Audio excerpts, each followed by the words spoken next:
pouvez guérir de nombreux maux émotionnels, mentaux, en faisant une régression dans le ventre de votre mère. En revivant toute la gestation, les 9 mois. Je sais que ça paraît complètement fou et même impossible. Non, c'est beaucoup plus facile qu'il n'y paraît. Pour ma part, en tant que thérapeute, j'ai fait de très nombreuses régressions dans le ventre de la mère à mes patients et mes patientes. Je l'ai également fait moi-même comme patiente et je l'ai également fait comme canal, c'est-à-dire médium pour une personne qui ne pouvait pas se connecter. J'adore ce protocole, il est passionnant, il donne beaucoup de résultats et provoque vraiment un réveil radical chez certains patients. En fait, ça dépend quelle est la source principale du problème qui vous affecte. Vous avez, par exemple, un problème émotionnel, hein, du mal à gérer vos émotions. Ou vous avez un problème mental, des insomnies, des angoisses, un problème de dévalorisation, de ne pas vous sentir accepté, aimé. Bon, ce sont des choses qui arrivent à beaucoup de personnes. Vous allez pouvoir trouver l'origine, et bien entendu, dans tout un tas de souvenirs gravés dans votre âme. Mais dans le ventre de la mère, vous allez trouver beaucoup de réponses. Et en plus, ces réponses, vous pourrez les vérifier pour les personnes qui connaissent leurs parents, leurs origines, ou dont les frères et sœurs sont vivants, vous pourrez vérifier beaucoup de choses. Donc là, vraiment, on ne pourra pas rentrer dans ces discussions comme quoi j'aurais manipulé votre cerveau, etc. Vous allez ressentir, je répète, sans que je vous touche, à distance, ça marche parfaitement. En état modifié de conscience, vous êtes plus conscient que dans l'état normal. Je vais faire en sorte que vous vous connectiez à l'origine quand votre âme est rentrée dans le ventre de votre mère. Et vous allez vous sentir à l'intérieur. Vous allez sentir l'ambiance. Comment se passe votre développement. Vraiment. Vous allez sentir aussi autour et à l'extérieur. Au cours des 9 mois, on va revivre ces 9 mois.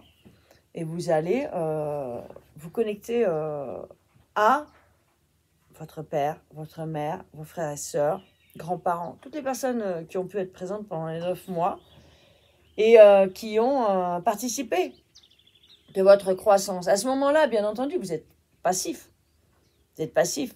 Vous incorporez. Vous êtes en train d'incorporer des choses. Bon, le fœtus, c'est une âme. Hein, donc, on ne va pas repartir sur cette discussion sur l'avortement. Le fœtus est une âme.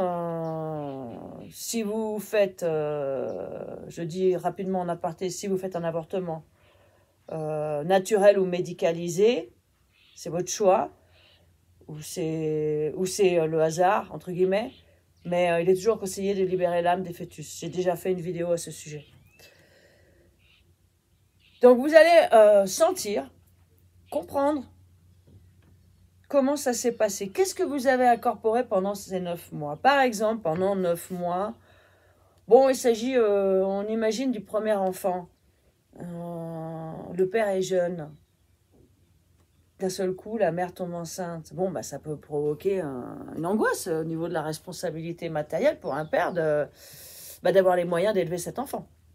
Ou bien, c'est déjà le 5e, 6e enfant...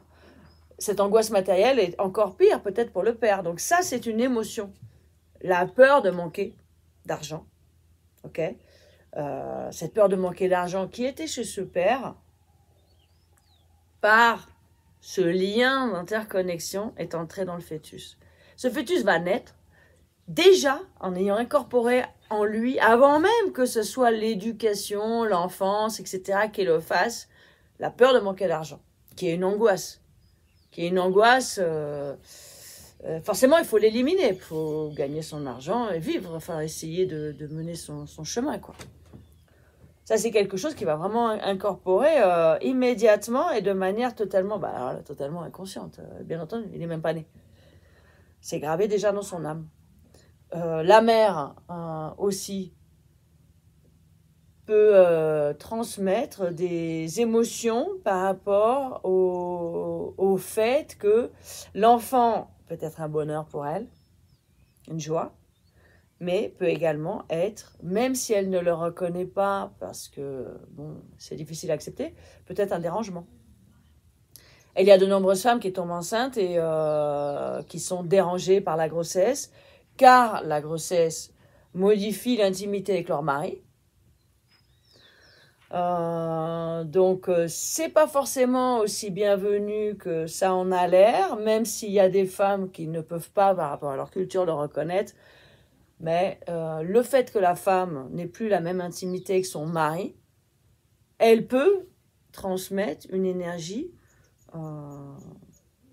de rejet par rapport à cet enfant qui est en train de naître et qui n'est absolument pas responsable. Donc déjà, ça commence mal. Elle peut aussi être dérangée par ce bébé qui va naître parce qu'elle ne peut plus aller travailler. S'il s'agit d'une femme indépendante et active, bon, bah, la grossesse, ça reste quelque chose il faut s'y consacrer. Hein, pendant ces 9 mois, il faut se consacrer, le corps, la féminité, ne pas pouvoir être indépendante, etc. Bon, bah, tout ça la mène dans une position qu'il y a des femmes qui n'acceptent pas du tout. Ça leur plaît pas. Même si elles vont dire qu'elles sont heureuses, ça leur plaît pas. Donc, le fœtus va incorporer tout ça. Et ça passe pas par des paroles. Ça passe par des énergies invisibles. Malheureusement, ces énergies invisibles, elles vont pas s'éliminer à la naissance. Elles vont durer, être toujours là. Et les personnes qui ont des problèmes, par exemple, de pas se sentir aimées, acceptées, qui se sentent rejetées, etc. Il y a beaucoup, enfin, dans beaucoup de cas, pendant la grossesse, ça s'est déclaré, ça a commencé. Il y a par exemple les frères et sœurs qui ont été jaloux parce qu'un autre enfant allait naître, quelle que soit la raison. Pour les unions, les nouvelles unions, quand il y a eu des divorces et qu'il y a une nouvelle union, un nouvel enfant va naître, bon, les enfants de la première union peuvent être dérangés. Même si officiellement on est content, le bébé, les cadeaux, ok. Mais à l'intérieur, au niveau inconscient, il y a un dérangement. Et ce dérangement inconscient, invisible, le fœtus le perçoit, avant même sa naissance. Alors, bon, ben, il va naître, va grandir, ça va pas forcément être un dérangement quotidien au point de le rendre complètement fou, mais au fil des années, avec les problèmes qu'il va avoir au niveau relationnel, au niveau de l'amour, de se sentir aimé, d'être en couple, le mariage, de faire des enfants, de créer une famille, tout ça, ça va influer. Ça va influer, ça veut dire que ça va ressortir beaucoup plus tard. C'est pour ça que je dis toujours qu'entreprendre une thérapie courte de méta-hypnose, plus c'est tôt, mieux c'est, parce que ça peut éviter d'avoir justement tous ces échecs et tous ces débordements. Voilà, donc ça c'est la régression dans le ventre de la mère. Ça dure 1h30 environ. Donc on repasse ces 9 mois et ça actualise votre vie puisqu'on libère tout ce que vous avez incorporé. Là, j'ai parlé que du niveau émotionnel. Ça va plus loin en fait, ça dépend des personnes. Mais en tous les cas, rien que le niveau émotionnel, ça actualise votre vie et la personne se sent beaucoup mieux, se sent soulagée. Parce que finalement, c'est ce qui crée beaucoup de doutes. Ben justement, c'est ces doutes. C'est ces doutes de ne pas savoir comment c'était, si on voulait vraiment de nous ou pas. Bon, ben tous ces doutes, ça peut perturber beaucoup les individus. Et ça peut provoquer beaucoup de problèmes mentaux. Puisque à l'âge adulte, de toute manière, si vous discutez avec ceux qui étaient présents lors de la grossesse, ils vous donneront seulement votre version. Mais vous, au niveau interne, ce qui est gravé en vous, ça n'est pas la même chose. C'est pour ça que la régression vous permet d'aller voir qu'est-ce qui est entré en vous. Il m'a raconté ça, ok, c'est ce qu'il a vécu lui. Mais moi, ce qui est entré en moi, je veux le revoir.